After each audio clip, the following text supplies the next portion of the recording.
आज मैं आपको रूहानियत के बारे में बताऊंगा कि रूहानियत है क्या चीज़ है ये। रूह को जिसकी ज़रूरत है, जिस्म को ज़रूरत है, बदन को ज़रूरत है, ज़ुबान को, आँख को, कान को, किस चीज़ को ज़रूरत है ये रूहानियत की। ये रूहानियत है क्या चीज़। आज हमारे मुआशरे के अंदर बहुत सारे लोग, बहुत सारे दोस्त भी शिकायतें करते हैं कि मुआशरे के अंदर नौजवानों ने बेहयाई फैलाने में कमी नहीं छोड़ी। और बुजुर्गों का ये हाल हो चुका है कि बुजुर्गों ने ये कहना शुरू कर दिया, चलो नहीं बाज आते तो नासी लगे रहें, खुद आगे जाके पकड़े जाएं। ये भी एक बहुत बड़ी बात है कि आप किसी की तरबियत करने की बजाय उसे ये कहकर टाल देते हैं कि ठीक है आगे जाकर तुझे पता लग जाएगा।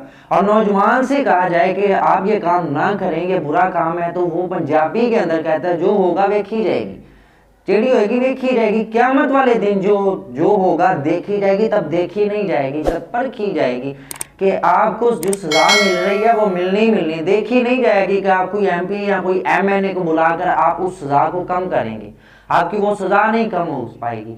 आपको जो करना है क्या है, आपको इसी लाइफ के अंदर अपने आप को सेट करना है। इम्तिहान देने के बाद जब रिजल्ट आता है उसका मतलब यह नहीं होता कि रिजल्ट के बाद रीचेकिंग हुई है और आपकी रीचेकिंग जो है उसमें आप दोबारा आपको पेपर देने का आपको वो कह देते हैं कि आप दोबारा पेपर दे लें या जितने आप नंबर बढ़ाना चाहते हैं कर लें, आप अपनी परफॉर्मेंस बेहतर करें। लेकिन नहीं होता, रीचेकिंग हो जाती है। लेकिन रीचेकिंग होने के बाद जो नंबर पहले होते हैं वही लगते हैं, दोबारा नंबर नहीं लगते। वही नंबर जो आपके पहले मौजूद हैं वो ही लगने हैं। लेकिन रूहानियत जो होती है वो रूहानियत होती है कि इंसान को दुनिया में ही बदल देती है। इस बात पर उसे बहुत ज़्यादा ताकत दे देती है कि उसने आगे जाकर अपने एग्ज़ाम कैसे देने हैं और एग्ज़ाम्स का रिज़ल्ट क्या निकालना है। हमारे यहाँ होता है ना, हम एग्ज़ाम देने के लिए सोचते हैं ताकि रिज़ल्ट बढ़िया आ जाए, बड़ा रिज़ल्ट आ जाए, अच्छा आ जाए। लेकिन हम ज़िंदगी का रिज़ल्ट जो होता है ना उसमें रूहानियत की सबसे बड़ा एक बुक है, सबसे बड़ी की बुक है जो हमें हमारे एग्ज़ाम्स के अंदर, ज़िंदगी के और आखिरत के अंदर उसके रिजल्ट्स निकालने में बहुत ज़्यादा मदद देती है। रूहानियत है क्या? रूहानियत 3 लफ्ज़ हैं।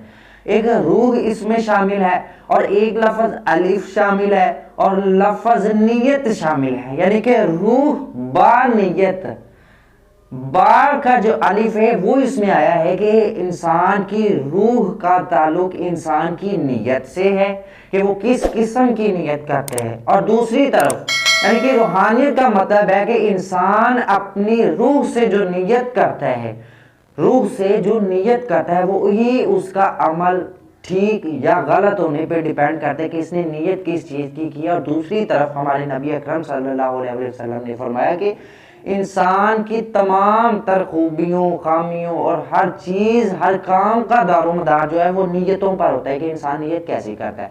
इंसान की नीयत अच्छी है या बुरी है, या कोई ऐसा मामला है ना अच्छी है ना बुरी है, वो करते ही कुछ नहीं है। रूहानियत जो होती है, हमारा जो जिस्म है, जो हमारी पूरी बॉडी है, ये सारा ऊपर जिस्म, अंदर रूह है और तमाम तर चीज़ें हैं। एक तो इसके अंदर जो है वो रूह मौजूद है और दूसरा ये ढांचा है, ये बॉडी सारी ऊपर, ये हाथ पाँव, ये तमाम चीज़ें हैं ये। अब इन तमाम चीज़ों के अंदर आप देखें कि आप जिस्म को, ऊपरी जिस्म को, बॉडी को संवारने में लग जाए तो आपकी रूह नहीं संवर पाएगी। लेकिन अगर आप रूह को संवारने में लग जाए तो आपकी बॉडी के ऊपर से भी संवर जाएगी और आपके अंदर रूह को भी खुराक मिलेगी। यानी कि रूह को खुराक जब तक नहीं मिलेगी वो नीयत अच्छी नहीं करेगी। जब तक रूह की सजावट नहीं होगी, जिस तरह पंजाबी जुबान में कह देता है कि रूह को दुल्हन बना दिया जाता है, ये रूहानियत होती है। यानी कि रूह की खुराक उसे मुहैया करके, रूह का मंबा खुराक जो है उसे हासिल करके, उससे उसकी तमाम खुराक जो है वो उस रूह को बख्शी जाए, दी जाए, ताकि रूह के अंदर रंग आए, निखार आए और रूह जो है वो चमकती, रंगदार बने और जिस्म संवर जाए। हमारे यहाँ जो नौजवान, अब बहुत सारे मुआशरे के अंदर लोगों को देख लें, चेहरे चमकते, लेकिन टटोल के देखें रूहें मुर्दा हो गई हैं, रूहें जल गई हैं, सड़ गई हैं, दिल बेकार हो गए हैं। इसकी वजह यह है कि वो खुराक रूह की नहीं देते, जिस्म को खुराक दिए जाते हैं कि जिस्म को फलां चीज़ की ज़रूरत है, रंग गोरा करने के लिए इस क्रीम की ज़रूरत है, पैरों गोरा करने के लिए इसकी चीज़ की ज़रूरत है। ये तमाम चीज़ें वो संवारने में लग जाती हैं। लेकिन मैं आपको सही बताऊं, ये रूह को तबाह करती जाती है, क्योंकि इंसान के अंदर जो रूह का ख्याल है वो इंसान के जहन से निकलता जाता है, कि माइंड में नहीं रहता कि रूह को भी कोई चीज़ बख्शनी है, रूह को भी कोई चीज़ देनी है। इस तरह फिर इंसान की रूह जब होती है वो मुर्दा होती है। मैं अगर जिस्म आपका सजा हो, सांवरा हो, रूह मर जाए। रूह क्या है? जिस्म की बुनियाद है, लेकिन जो बुनियाद ही न ठीक हो, बुनियाद ही मर जाए, इंसान की बुनियाद ही मैली हो, बुनियाद ही गल सड़ गई हो, अंदर से कमजोर हो गई हो, तो फिर आप बुनियाद तो आगे उसके ऊपर बिल्डिंग कैसे सही रहेगी? जो नीचे से बुनियाद आपने निकाली है, जो बुनियाद आपने बनाई है, वो बुनियाद खराब है, तो आपकी सारी बिल्डिंग कैसे? वो तो किसी भी लम्हे तबाह हो सकती है, गिर सकती है। इसी तरह इंसान की रूह जो होती है वो जिस्म की बुनियाद होती है, और इसको जब रूहानियत नहीं ना मिलती, रूहानियत क्या है कि असल मकसद को पा लेना, कि रूह की खुराक उसे देना। और रूह की खुराक क्या है? असल मकसद क्या है? रूह की खुराक का मंबा क्या है? इबादत, जिक्र, नमाज, रोजा, हज, ज़ुकात। किसी की गलती पर उसे माफ़ी दे देना कि ठीक है तुमने ये गलती किया तो अल्लाह तुम्हारा भला करे, मैंने तुझे माफ़ किया, क्योंकि मुझसे भी गलती होती है, मैंने भी माफ़ी मांगी है, मुझे भी किसी वक्त माफ़ी की ज़रूरत पे पड़नी है। आप वो आपके माफ़ी की ज़रूरत आपको पड़नी है, आप ये सोचकर किसी दूसरे को माफ़ कर दें, इसका मतलब है आपकी रूह की खुराक आपको मिल गई है।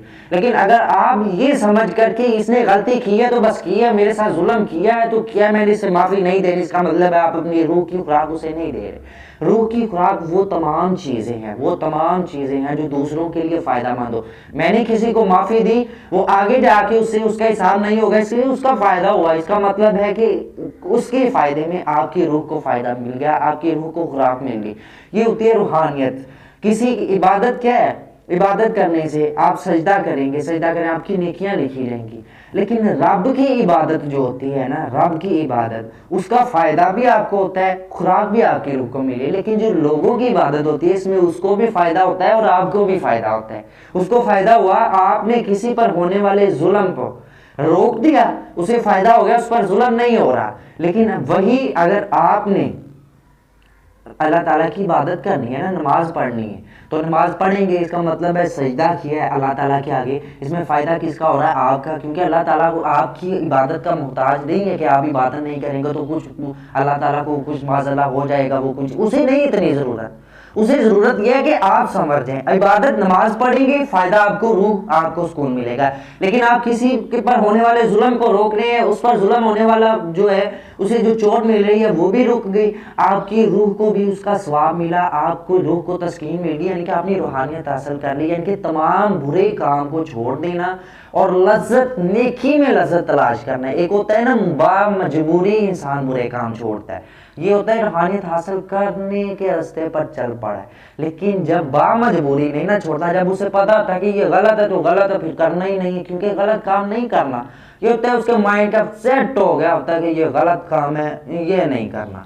लेकिन जो होता है ना इंसान की नेकी की तरफ बामजबूरी अगर नेकी करेगा, मैंने ये नेकी करनी है, बस मैंने इस नेकी को नहीं, क्योंकि ये नेक काम है, ये करने वाला है, वो बुरा काम है, वो ना करने वाला है, इसलिए इसमें तो डिफरेंस साफ पता है। तो जो नहीं करने वाला तो नहीं करना, जो करना है उसमें लज्जत मिलनी है, ढूंढने और वही करना है, वही करके रहना है, और मैंने कोई दूसरा काम नहीं करना। ये होती है रूहानियत के, रूह को संवारना, दुल्हन बना देना हर नेक को जायज काम के लिए। आप अपनी रूह को संवार ले। ये आप देखेंगे इंसान की घड़ी है ना, ये मैंने भी पहनी हुई है, ये घड़ी मैं ऊपर से जितनी मर्जी से चमका लूं पॉलिश के साथ ही, जिस तरह जो कोई भी तरीका होता है ना, इंसान आजकल के साइंटिस्ट होते हैं और जो कोई भी तरीका उसे आता है ना, वो उसने इस घड़ी को संवार दिया, लेकिन अंदर से क्या देखा वो तो चल ही नहीं रही। ये होती है बेवकूफ़ी, ऊपर से संवारे जाना, या जिस्म को ऊपर से संवारे जाना। इसी तरह जिस तरह घड़ी ऊपर से संवर गई लेकिन अंदर से तो चलती ही नहीं है, अंदर से तो वो खराब है, मर गई है। इसी तरह जब ऊपर से संवारने में लग जाएंगे तो इसका मतलब है आप अंदर से मर गए हैं, ऊपर वाले के छोड़ दे, अल्लाह नूर देगा। अगर आप रूह को संवार ले, अंदर को संवार ले, ऊपर अल्लाह खुद नूर देगा। और ये बात एक नुक्ता मैं आपको दे दूं कि अंदर संवारेंगे तो बाहर खुद ब खुद संवर जाएगा, बाहर संवारेंगे तो बाहर ही संवरेगा, अंदर भी मर जाएगा। और जब अंदर मरा हुआ हो, अंदर मुरझाया हुआ हो, तो फिर फूल नहीं खिल सकता, क्योंकि जड़ें जब नहीं ठीक तो फिर ऊपर शाखों पर फूल नहीं लग सकते। जड़ें ठीक होंगी तो शाखों पर फूल लगेंगे। और खुशबूदार, रंगदार, काला गुलाब हो, लाल गुलाब, कोई भी हो आपको खुशबू देगा, लोगों को खुशबू देगा। जस्ट अपने अंदर की सफाई करनी है, अपनी रूह को रूहानियत के मकाम तक लेकर जाना है, और कुछ भी नहीं है। Then you become a legend, आप लेजेंड बन जाएंगे। Subscribe to my channel and also press this bell icon.